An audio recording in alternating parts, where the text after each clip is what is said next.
Apéro spécial Pistons. Les Detroit Pistons. Oh. Detroit Basketball, mon gars. Oh. Et ouais. Hey. Ouais. Et on fait un apéro Pistons avec le sourire. Parce que on a parlé un peu, peut-être c'est pas l'équipe dont on parle le plus ces dernières années, pour des raisons assez évidentes. Ou quand on en parle, c'est Bastien qui fait un lait café qui dit « Mais c'est quoi cette franchise de merde ?» et tout. Là, non. On est dans une autre ambiance. On est dans une ambiance positive. Exactement. Smile. Incroyable mais vrai. Un apéro Pistons positif. Le premier peut-être de... allez, je vais pas dire de l'histoire de cette chaîne quand même. Mais franchement, après 15 années passées par des saisons complètement ridicules, très compliquées, on a eu quelques moments de gloire avec la paire André Drummond, Reggie Jackson, avec Blake Griffin. Alex, c'est incroyable mais vrai, on fait un apéro avec le sourire sur les Detroit Pistons. L'an dernier, ils ont gagné 14 matchs. Ils ont perdu 68 matchs. Ils étaient dans les fonds, dans les bas-fonds, dans les tréfonds, dans tout ce que tu veux de la ligue. Ouais. Et là, on est déjà à 35 victoires pour 28 défaites. Oh. On est bien installé dans le top 6 parce que bouge pas. Le Heat a quand même 5 matchs d'écart, 5 matchs de retard. Donc c'est quand même... Il en reste quoi, une petite vingtaine. Ouais, enfin 20 matchs environ. rattraper 5 matchs en 20 matchs, normalement les Pistons ont de quoi tenir dans le top 6. Ils ont même de quoi se dire pourquoi on n'aurait pas l'avantage du terrain au premier tour de playoff? Elle est belle celle-là. Franchement, il y a quoi? Il y a combien avec les Bucks? 2 matchs d'écart avec les Bucks. Après, tout ce qui est Knicks et tout, faut pas non plus s'enflammer. Non. Encore que les Knicks, avec la cheville de Jalen Brunson qui a méchamment tourné. Ouais. Là, récemment, on va voir exactement, nous, au moment où on fait cette vidéo, moi, je n'ai pas encore l'info exacte de combien de temps, mais miss time, j'ai lu. Et miss time, c'est pas game time decision, ça. Tout à fait. À mon avis, plusieurs semaines. Tout à fait, on aura l'occasion d'en rediscuter. Ouais. Énorme match entre les Knicks et les Lakers hier soir avec la blessure de Jalen Brunson. Donc, la Big Apple est en apnée, mais c'est que le Pistons Lakers en finale. Hein, ça peut être pas mal, hein. Ça rappellera des souvenirs. Mais oui, on va voir, on attendra les infos, mais en effet, c'est vrai que pour celles et ceux qui ont vu ce match, notamment Jalen Brunson, la cheville a fait 90 degrés, donc on va voir. Ce qui est sûr, c'est qu'on est là pour parler de nos amis les Pistons, beaucoup de choses très positives à dire. Ça bombe le torse du côté de la fanbase, bravo à eux et à celles et ceux qui soutiennent cette franchise depuis longtemps. Vous êtes passés par des années ridicules, par des moments de punchline fortes et graves, mais on est là pour parler de plein de choses positives autour de Détroit. On va se régaler. On a hâte aussi d'avoir vos takes parce que c'est une franchise historique qui revient au bon niveau. Et non seulement pour maintenant, mais pour la suite parce qu'on est sur un projet très intéressant. Avant de rentrer dans les détails, je rappelle une info importante, vous l'avez vu, on en a parlé plus d'une fois. Si vous êtes du côté de Strasbourg ou de Metz, la semaine qui arrive, le 18 mars, on sera à Strasbourg au Cinéma Vox et on fait un apéro collector en public, donc vous pouvez être de la partie, il y a encore quelques tickets disponibles. Et pareil à Metz, à la salle de l'Esplanade de la Cité Musicale de l'Arsenal, hein, c'est ça on dit. L'Arsenal qui fait partie de la Cité Musicale de Metz, donc là on va être dans une salle... toute boisée avec une bonne acoustique, c'est-à-dire que là vous allez pouvoir extrêmement bien entendre nos punchlines. C'est ça. C'est que là les punchlines elles vont être propres au niveau du son. Fuser, ouais. Ça va être nickel pour tout le monde. Il n'y aura pas de. Il n'y aura pas de doute. Ouais, il n'y aura pas de doute sur le niveau de la punchline. On s'entendra très bien avec les fans des Mavs. Vous en faites pas. On va en parler justement. Donc si vous êtes fan des Pistons et que vous habitez vers Strasbourg ou Metz, mettez votre plus beau maillot de Bill Laimbeer ou de Kate Cunningham ou tu sais quoi de Osar Thompson ou de ce que vous voulez et viendez. Et venez évidemment, donc vous pouvez retrouver tout ça sur les réseaux sociaux de Trash Talk, plein de choses à venir et évidemment aussi le fait que dans moins de 24 heures on sera à Rennes pour une première séance de dédicace. Il y en a 4 sur les 5 prochaines semaines, toutes les infos sont sur les réseaux sociaux de Trash Talk. On va être avec vous sur les prochaines semaines et notamment des fans des Pistons. Exactement, dans les prochaines semaines. Alex, on démarre tout de suite avec ce que tu disais. Au moment où on parle, les Pistons non seulement bombent le torse et sourient, mais ils sont en position de parler de play-off avec sérieux, que ce soit dans le top 6 ou via le play-in tournament. C'est une équipe forte qui est en train de réaliser des cartons avec des très beaux bilans, 8 victoires sur les 10 derniers matchs, des victoires assez impressionnantes. On les a vues face aux Celtics notamment, on les a vus déverrouiller des équipes comme Chicago aussi avec des records de franchise. Ils ont battu les Clippers aussi récemment dans un match que j'avais trouvé vraiment bien. Récemment, ils se sont fait battre aussi par les Clippers, c'est leur dernière défaite. Mais... c'est un match à 50 points de James Harden, ça arrive. Ouais, voilà, mais avant ils avaient battu les Clippers il n'y a pas si longtemps. C'est vrai que les Bulls, ils les ont battus 2 fois de suite. Enfin, après, ils n'ont pas eu le calendrier le plus dur de la la terre là récemment, Non, mais non. ils ont pris les matchs. Et ce qui est surtout très intéressant de noter, c'est que ce 35 victoires, 28 défaites, il arrive là alors que si tu regardes dans le détail pour te remémorer le début de saison, le début de saison était pas si ouf. Je veux dire, le 12 décembre là, au moment où ça perd à Boston, tu es à 10 victoires, 16 défaites. Bien sûr. Ce qui veut dire que depuis cette date, tu as fait 25 victoires pour 12 défaites. Bien, c'est très bien. Progression, dynamique qui se met en place. C'est bien ce qui se passe là à Détroit. Tu l'as dit un peu, c'est non seulement pour tout de suite, on va voir ce qu'ils vont faire. Là, faut aller en playoff maintenant, puis il faut essayer d'y faire bonne figure et tout machin. Mais surtout pour la suite, parce que le patron, il est jeune, Cade Cunningham. Tout à fait. Autour de lui, il y a pas mal de jeunes à potentiel à développer. On rappelle que Jaden Ivey, le pauvre, il était quand même sur un sacré bon début de saison, mais il s'est fait une sale blessure. Donc on verra quand est-ce qu'il reviendra. Mais là, c'est sûr. La saison prochaine. Saison prochaine, c'est sûr et certain. Osar Thompson, il y a eu de la blessure en début de saison, mais depuis qu'il est revenu, il commence à bien prendre le rythme. On a des mecs qui... Moi, Jalen Duren, j'aime beaucoup son évolution des dernières semaines. C'est très intéressant. Ensuite, on en a d'autres, là. Ron Holland, on va voir. On a du Isaiah Stewart qui continue à faire son petit bonhomme de chemin. On a, le meneur en Marcus Sasser. Marcus Sasser. Enfin, voilà. Donc, c'est intéressant, vraiment. En plus de quelques bons vétérans, là. Tobias Harris. Malik Beasley, très bien. Tim Hardaway Jr. Tim Hardaway Jr., tout à fait. Dennis Schroeder qui vient d'arriver à la deadline pour apporter aussi du leadership et de l'expérience. Il y a plein de choses à dire sur ces Pistons, mais c'est intéressant que tu parles de décembre parce que la bascule, elle a lieu à ce moment-là. On est sur un début de saison qui est vraiment compliqué à Détroit, en tout cas un peu en dessous de ce qui pouvait être des potentielles attentes optimistes. Et puis, à partir de fin décembre, on a vraiment eu une bascule due à plein de raisons et qui rendent justement la fanbase hyper excitée par rapport à maintenant et à l'avenir. Sortons les chiffres. Depuis Noël, donc depuis le 25 décembre dernier jusqu'à aujourd'hui, les Pistons ont la deuxième défense la plus efficace de toute la NBA. C'est une équipe qui est top 5 en transition. C'est une équipe qui a un banc productif avec notamment Marcus Sasser et M. Isaiah Stewart et Malik Beasley aussi qui est capable, tout à fait, quand il sort du banc. On a Osar Thompson dont tu parlais, dont j'ai bien aimé aussi la titularisation, parce qu'il faut le dire, l'année dernière, je sais que ça paraît être il y a une éternité, à l'époque de Monty Williams et compagnie. Osar Thompson, c'est un garçon qui ne savait pas s'il était titulaire ou remplaçant. On ne savait pas trop quels étaient les rôles des uns et des autres. Et on a eu une évolution, et je te propose de partir sur ça pour commencer. On a vu un gros changement l'été dernier, c'est notamment Trajan Langdon qui débarque à la direction et qui a posé les premiers pions. On va mettre J.B. Bickerstaff qui, toute punchline qui est bon pour des reconstructions, et on va mettre des vétérans autour de jeunes. On a vu des projets comme ça où ça aide. Ils ont payé Tobias Harris, ils ont pris Fontecchio. Ils ont pris Malik Beasley, ils ont pris Tim Hardaway Jr. aussi, qui est un vétéran aujourd'hui dans la ligue. Quel âge il a ? Il a 30. Il a la trentaine, Bref, et qui a démarré qui est titulaire depuis le début de saison. Qui c'est qui a pris la place? Si c'est Tim Hardaway? Non. Qui c'est? C'est du Beasley un peu quand Jaden Ivey s'est blessé. C'est du Beasley qui est devenu un peu titulaire de temps en temps. Et c'est aussi là que Osar Thompson, ça coïncidait aussi avec son retour, a commencé à être titulaire. Donc J.B. Bickerstaff s'est bien adapté, mais le groupe s'est bien adapté. Le jeu a continué, la progression, la bonne dynamique a continué. Et ça, c'est bien parce que déjà, c'est le signe d'un groupe qui vit bien. C'est le signe d'un groupe ambitieux. C'est-à-dire que... Ils en veulent. C'est pas...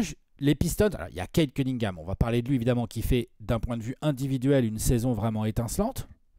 Au scoring, à la passe. All-Star, indiscutable. Ouais, et puis il y a vraiment des points très intéressants. Je veux dire, on n'est pas loin des 10 passes par match. Il fait vraiment jouer l'équipe.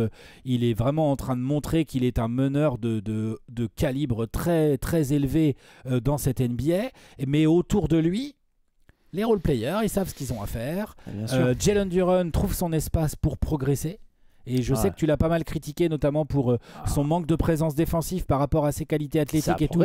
Ça s'améliore. C'était des critiques qui étaient d'ailleurs pas mal partagées par la fanbase de Détroit. Et là, ça s'améliore. Ça s'améliore totalement, tout à fait. Jalen Duren, en fait, on va pas se mentir, l'année dernière, c'était un plot défensif qui était critiqué et pointé du doigt, qui se plaçait mal, qui avait toujours un potentiel offensif intéressant. En début de saison, il en a même parlé lui-même.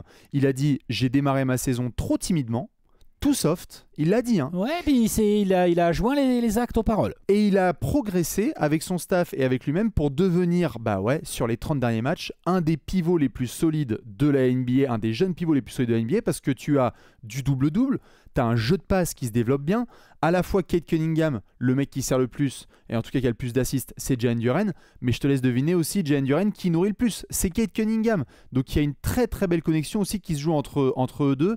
Tu as un axe pivot meneur qui peut être celui du futur, et ça tombe assez bien parce que le pépère Duren, dans quelques mois, va falloir le prolonger.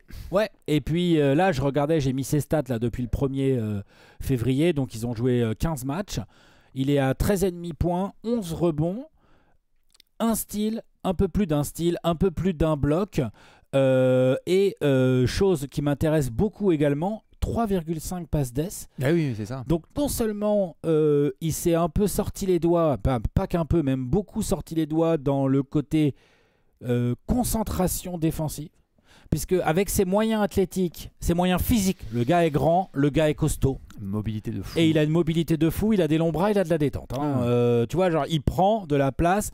Jalen Duren, c'est un 7-footer, notre ami. Pas tout à fait. Pas tout à fait. Mais c'est un beau pépère, comme on dit dans le jargon. Et là, maintenant qu'il est mieux placé, qu'il s'organise un peu mieux, qu'il protège mieux son cercle, qu'il fait les aides au bon moment, comme par hasard, il y a du contre, il y a de l'interception, il y a toujours le côté double-double rebond-point, pardon. Je pense que c'est quelque chose qui peut établir dans le temps Jalen Duren, parce que quand tu es comme lui, là, il joue quand même près du cercle et tout.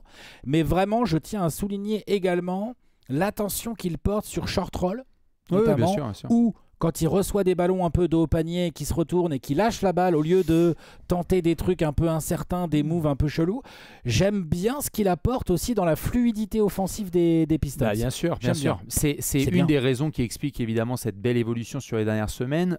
Si vous regardez les Pistons jouer, notamment l'utilisation de Jalen Duren sur les elbows, vraiment, on peut le voir balle en main. Il y a des matchs où ça semblait être un blasphème il y a quelques mois, mais moi ça m'a frappé et j'ai vu certains en parler. Il y a des matchs où Jalen Duren, il ressemble à Bam Adebayo, c'est-à-dire un pivot fort, athlétique. J'aime bien la comparaison. C'est ça qu'il va falloir essayer de viser. Hein. C'est des garçons comme lui notamment, où tu vois qu'il y a le jeu de passe. On lui souhaite un jour d'avoir la qualité défensive de Bam Adebayo, attention. Hein. Par contre, il y a certains flashs. Il a déjà dû toucher. Adebayo n'avait pas ce toucher-là à cet âge-là, il me semble pas, ou alors je me trompe, mais ça a commencé à se développer un peu. il a un bon toucher, même à plusieurs mètres du panier, il peut mettre des espèces de push shot un peu là. Bien sûr. Il a, je veux dire, le 13-14 points, je pense que c'est un peu un plancher pour lui, il va les mettre tout le temps. Il peut totalement le faire, exactement. Et donc du coup, son évolution, elle a permis aussi de cimenter un garçon dans un rôle qui est formidable, c'est Isaiah Stewart en remplaçant. C'est simple aujourd'hui, Isaiah Stewart en backup intérieur, c'est un des meilleurs jeunes backups de la NBA. On se demandait si c'était un 4, si c'était un 5, si c'était un titulaire, si c'était un remplaçant. C'est un 5 remplaçant. C'est un enforcer remplaçant qui apporte une dynamite exceptionnelle derrière Jalen Duren. Donc, Alex, on le voit souvent avec des franchises jeunes qui se développent. Tellement important d'avoir des jeunes qui connaissent leur rôle et leur position. Et Isaiah Stewart, ce n'est pas un titulaire d'une équipe qui va très loin. Et surtout pas en 4 à côté d'un pivot. Et pas en 4 à côté de Jalen Duren. De quelques pivots que tu veux. De quelques pivots qui soient. Donc, c'est vrai que Duren, on en parle là pour démarrer, c'est vraiment lui qui a cet axe de progression qui est hyper intéressant dans le 5 majeur. Il va avoir cette extension là, à devoir discuter là cet été avec le staff, parce que il faut voir là, comment elle se construit. Quel genre de franchise. contrat tu demandes si t'es le clan de Jalen Duren? C'est une bonne question ça. Tu vas pouvoir commencer Tu regardes les contrats de qui? Tu regardes le contrat de... Tiens, je suis en train de réfléchir un peu. À qui tu te compares, tu vois? Tu dis... C'est pas si simple. Il y a pas tant de joueurs que ça. Tu te compares à un Gafford, tu regardes le contrat de Gafford et tu dis combien il gagne Gafford, je sais même pas moi. Plus, hein, pépère. Je sais pas. Même plus, je pense qu'il peut viser 20 à 25 millions la saison sans problème. Sur 3-4 ans, ça commence à chiffrer. Hein. Il y a un scénario dans lequel Jalen Duren, il prend 9 chiffres, 100 millions, sur 4 ans dans quelques mois. Et en fait, des jeunes pivots qui se développent bien, sur qui tu peux compter, il n'y en a pas des masses.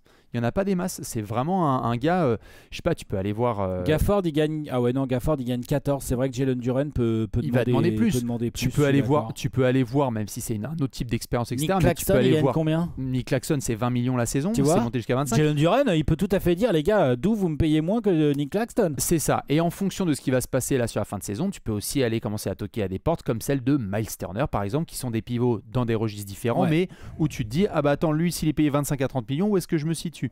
Donc Duren, c'est vraiment le truc le plus impressionnant, c'est vrai. Sur l'utilisation des autres joueurs du 5, notamment Osar Thompson, de le voir titulaire, ça aussi c'est vachement bien. On le voit vraiment, c'est le titu point of attack defender qui crée un chaos monumental avec ses qualités athlétiques. Ouais, qualité athlétique, mentalité défensive.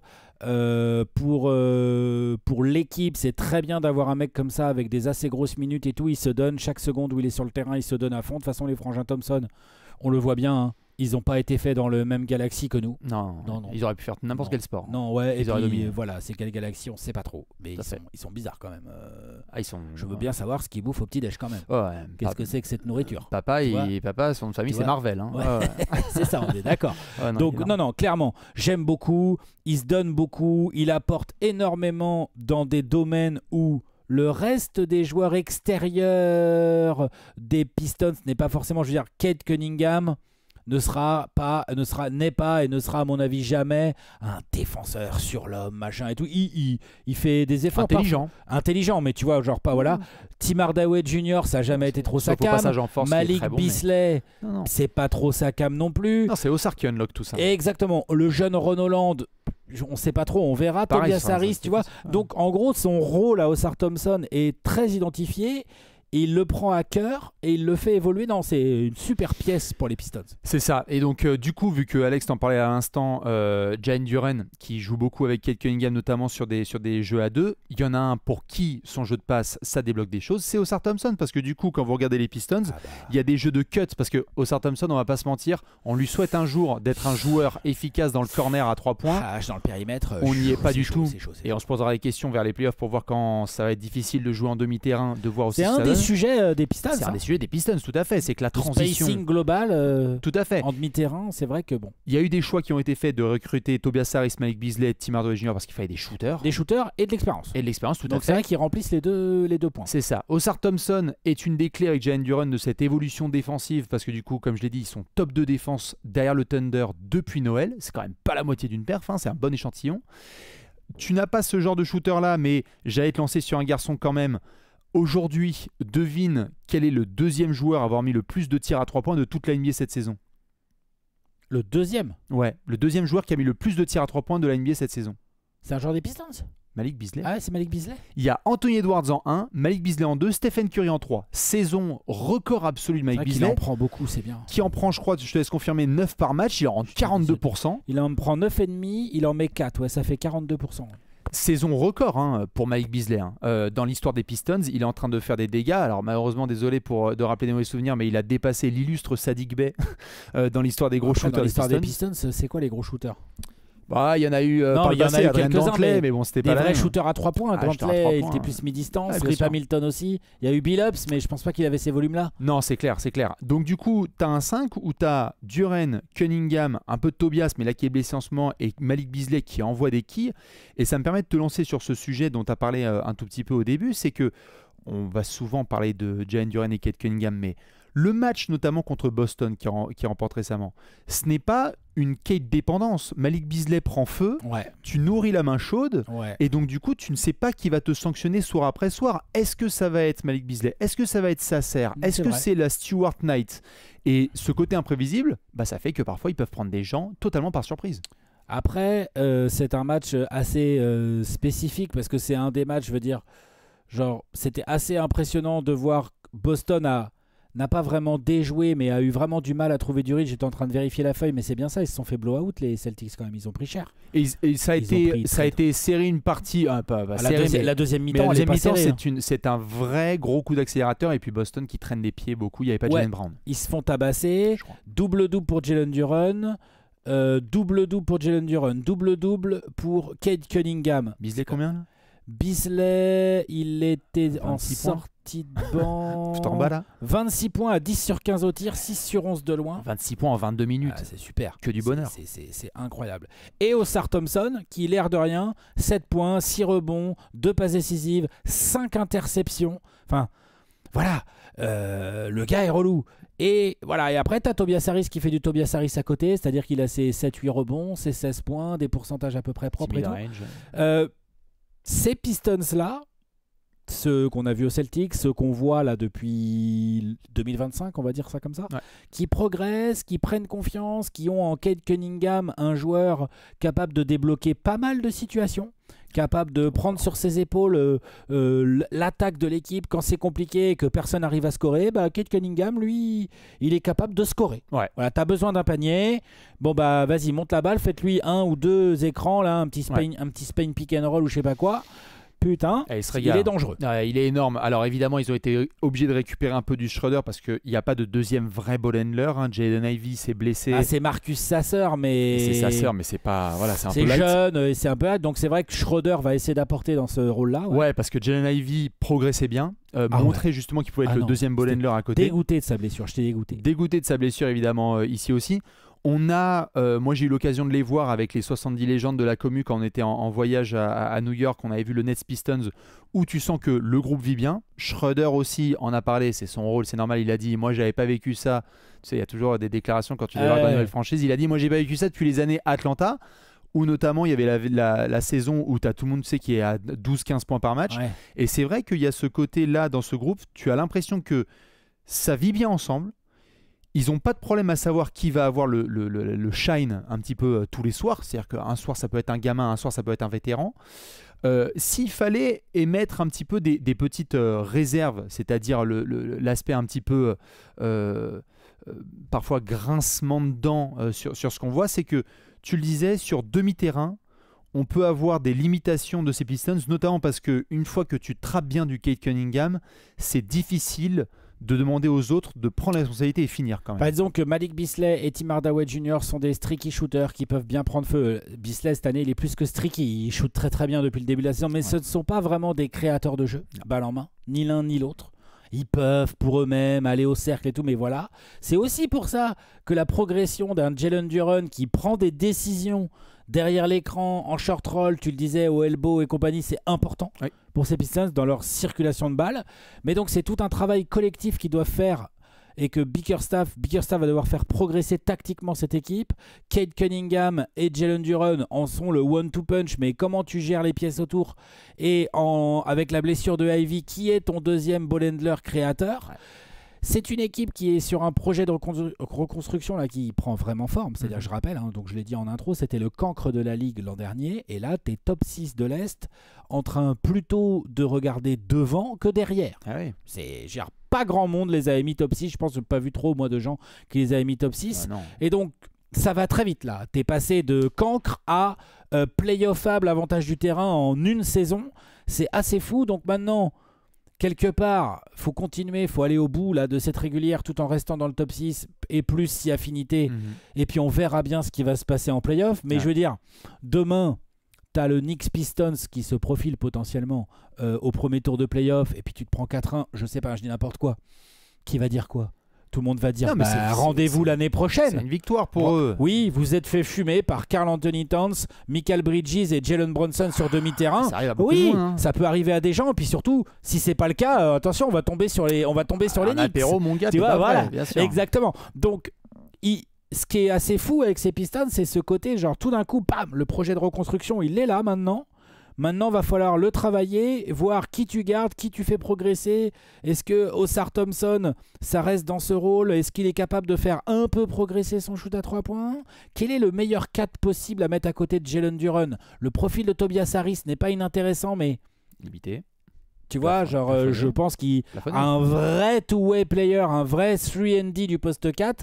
Ça leur conviendrait certainement beaucoup mieux. Bien sûr, c'est là qu'ils espèrent notamment développer les garçons comme Ron Holland et Osar Thompson. Parce qu'en fait, on parle là en joyeuseté, mais les dernières années, le running gag, c'était quand même les Pistons ont le pire bilan, ils auront le 5e pick de la draft. Parce que tu sais, c'était tout le temps comme ça. Loterie, Pistons 5e. Loterie, Pistons 5e.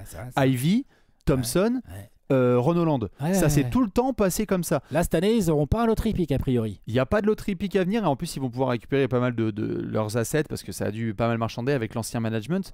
Et c'est marrant que tu mentionnes ça parce que moi, c'est quoi une le des choses de cette équipe-là, tout de suite? Je pense que là, à l'instant, comme tu l'as très bien dit, premier tour de playoff, c'est free win. Là. Tu prends un maximum d'XP. Tu essayes de bien terminer la régulière, tu essayes de montrer que ce groupe en a envie ensemble et sur un malentendu en playoff, tu as mis de la dynamite dans une salle qui était l'hibernation totale ces dernières années. Tu montres qu'il faut aller voir les Pistons, non pas... Les années passées, Alex, aller voir les Pistons, c'était soit parce qu'il y avait un show à la mi-temps, soit parce qu'il y avait une star en face, soit parce que tu te faisais chier. C'était littéralement les 3 raisons principales d'aller voir les... Soit parce que le ticket était à $5 et à dernier moment tu fais on va voir les Pistons ce soir les gars. C'est ça exactement. Et puis t'avais des posts sur les réseaux sociaux en mode genre waouh incroyable le match des Pistons c'était à $2 ce soir. Tu sais c'était ça les foutages de gueule. Donc là moi je pense que c'est mettre quelque chose d'intéressant dans la machine. Je rappelle que Détroit n'a pas remporté... Tiens je te pose la question. C'est quand la dernière fois que Détroit a remporté un match de playoff? J'ai la stat. T'es pas prêt? Avec Blake Griffin? Non. 2008. Putain. Oh la vache. La dernière fois, je répète pour les gens du fond, la dernière fois que les Pistons ont remporté un match de playoff, c'est en 2008. Pourquoi? Parce qu'ils ont été 2 fois, si je dis pas de bêtises, en playoff. Il y a eu Reggie Jackson, Andre Drummond, ils se sont fait sweeper par les Cavs de LeBron et Kyrie. Et ensuite, c'était Blake Griffin. Ils se sont fait battre par les Bucks de Giannis Antetokounmpo. Je te laisse confirmer. Ah oui, c'est ça, c'était un sweep. Ouais. C'est 2 sweeps. Hein, avec Dwayne Casey. Voilà. Ouais. Donc, le simple fait d'aller en playoff, de jouer 2 matchs à domicile et potentiellement remporter un match de playoff, on ne se rend pas compte de l'impact émotionnel et culturel que ça peut avoir pour cette fanbase. C'est énorme. Donc moi, l'objectif, il est là pour Détroit. C'est de bien finir la régulière et de remporter un match de playoff. Tu fais ça, ta saison, c'est une victoire absolue. Ah bah grave. Mais là où j'ai envie de te lancer, c'est que on a vu récemment des franchises de reconstruction qui parfois vont un petit peu à la hâte. Ils ont une jeune star, ils ont des assets et ils disent bim bam boum, allez on va chercher une deuxième star, on va mettre beaucoup de gros contrats, etc. Si tu es Détroit, Alex, et que tu es Trajan Langdon, est-ce que la meilleure route à prendre, c'est pas celle de justement, comme on le voit avec les Nuggets, les Bucks, les Celtics, etc., le Thunder, c'est de passer par la draft, la construction, le développement et y aller doucement? Peut-être. Encore faut-il bien drafter, bien développer et faire les bons choix dans les joueurs que tu gardes. Ce que les Nuggets ont su faire, ce que le Thunder a su faire, ce que ces équipes que tu as citées ont su faire. Et après, on voit aussi comment parfois tu peux te retrouver face à un petit plafond de verre, comme par exemple le Magic, là, qui dès qu'il y a eu des blessures, du coup leur saison. Je te dis pas que le Magic, on a tout vu. Je dis juste que là, voilà, il va y avoir un peu probablement de déception côté Magic à la fin de cette saison. Mais bon, on pourra mettre ça sur le dos des blessures. Mais pendant ce temps-là, on n'arrête pas de dire ouais, la main ou le shoot ou les deux. Le Magic doit améliorer ces angles-là. Les Pistons, c'est pas la main pour le coup. Par contre, le shooting va être un questionnement. Je pense le spacing, la qualité de shoot vont être un questionnement côté Pistons, surtout quand tu vois l'évolution d'un Jalen Duren et que tu te projettes en te disant ce que ça peut donner en duo avec Cade Cunningham. C'est intéressant. Donc ils vont avoir des choix à faire. On va voir aussi comment ils vont se positionner parce que pour l'instant, en termes salarial, contractuel, il y a eu un bon boulot qui a été fait. Donc il y a de la flexibilité, il y a des contrats tout à fait tradables et tout. Donc il va y avoir des opportunités à saisir. On va voir ce que Langdon et son équipe vont choisir de faire. À titre personnel, je serais pour dans un premier temps, sauf si vraiment tu as une deuxième star évidente à ajouter à Cade Cunningham dans l'aile, et que le mec est intéressé pour venir, auquel cas il faudra y réfléchir très fort. Sinon, je suis pour du bon 3&D, pareil, qui vient apporter, si possible, un 3&D d'expérience, qui vient montrer un peu 2-3 trucs aussi à Osar Thompson, notamment en attaque. Comment tu te travailler le shoot, évidemment, mais il y a aussi les shoots que tu choisis, le positionnement, enfin, il y a plein de petites choses où Osar Thompson peut s'améliorer en catch and shoot, pas juste le toucher et que ça rentre. Donc ouais, après, il faudra voir ce qu'il y a de possible, mais il y en a. Patience, prendre le temps, pas se précipiter, Tu parlais par exemple de franchises comme ça où il y a eu des plafonds de verre. On a vu par exemple, pas très loin, Chicago, où ils ont senti qu'ils avaient quelque chose à faire. Ils ont fait, tiens, attends, on va commencer à mettre du DeRozan, d'autres garçons machin. Et puis, pouf, le projet, ça y est, il a pété.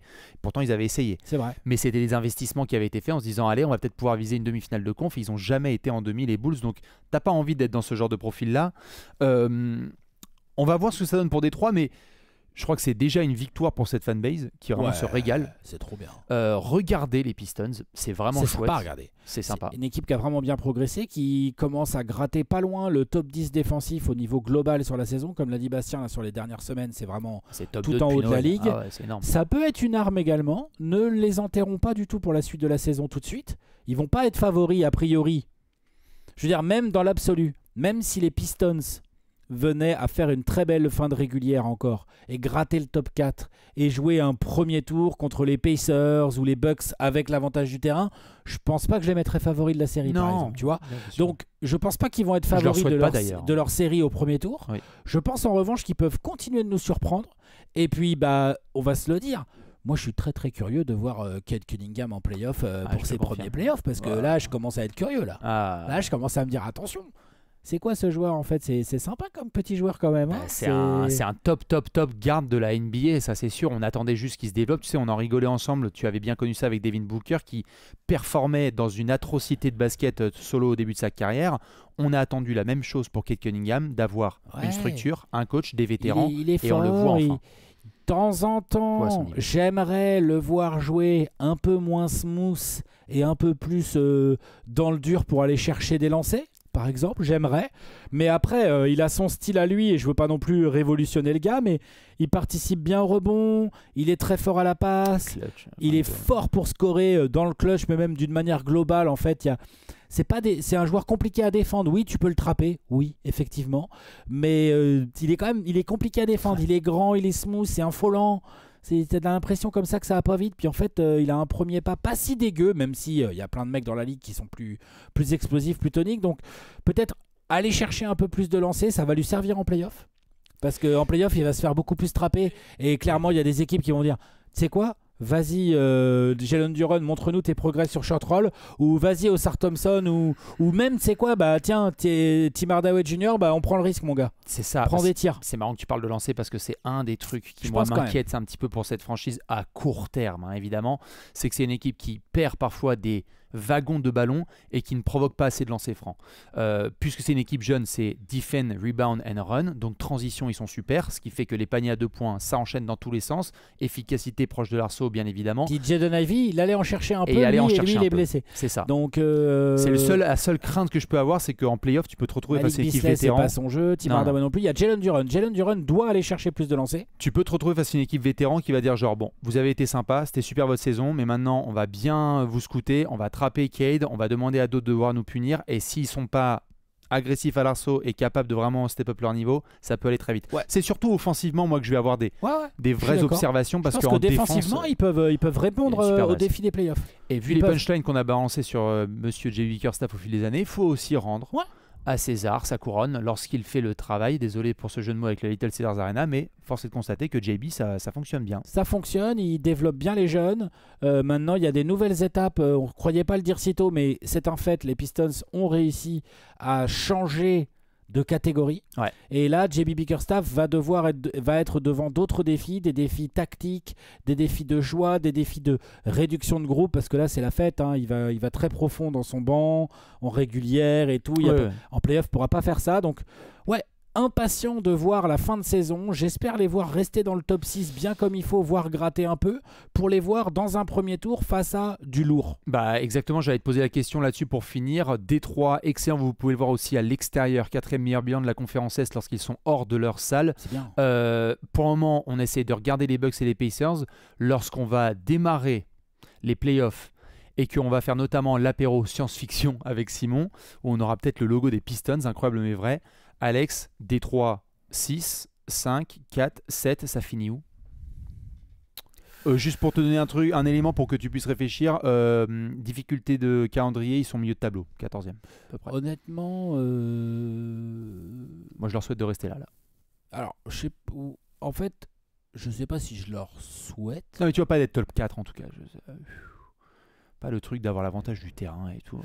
Se faire upset et tout. Mais de toute façon, je pense quand même que les Bucks et les Pacers vont quand même être assez déterminés pour ne pas lâcher, pas prendre de risques. Et je pense que le Heat, les Hawks, je les compte pas, hein, mais je les compte pas. Voilà. Le Heat, le Magic est assez loin. Le Magic, ça a bien dégringolé. Hein. Le Magic est assez loin. Il n'y a que le Heat, mais le Heat a quand même, comme on le disait tout à l'heure, 5 matchs de retard. Donc, non, je les vois bien rester 6e en fait. Et on se dirigerait vers un Knicks. Bon, après, les Knicks ne sont pas encore assurés de la 3e place. Voir, hein. On se dirigerait vers un Knicks et ou un Bucks ou un Pacers au premier tour. Donc, ils ne seraient pas du tout favoris. Par contre, ça peut être des. Dis donc, les oppositions autour des Grands Lacs, là. Bah ouais! Surtout qu'il y en aura qui voudront pas se taper les jeunes là, fatigants et tout en transition au premier tour. Donc non. Tu sais qu'un Pacers Pistons, ça peut être un beau premier tour de playoff. J'aime bien. Avec des bonnes vidéos de Ron Artest versus Ben Wallace. Ouais, j'aime bien. Malice, un petit tour à Malice. Voilà, c'est évidemment. Dites-nous évidemment ce que vous pensez de ces Pistons cette saison et récemment. Fans de Détroit, vous pouvez exploser en majuscule en commentaire. On espère vous retrouver ce samedi donc à Rennes, à la Fnac de Rennes. On sera ce samedi de 14h à 17h. Si vous êtes là la semaine prochaine du côté de Strasbourg, qu'est-ce que j'ai dit semaine prochaine? Dans 2 semaines. Dans 2 semaines, une dizaine de jours. Le 18 mars à Strasbourg ou le 19 mars à Metz, n'hésitez pas à prendre vos billets pour les 2 apéros publics collector. On vous fait des gros bisous. Vive la Detroit Basketball Nation, c'est incroyable mais vrai. Et on se retrouve bientôt pour d'autres apéros. Des bisous. Ciao.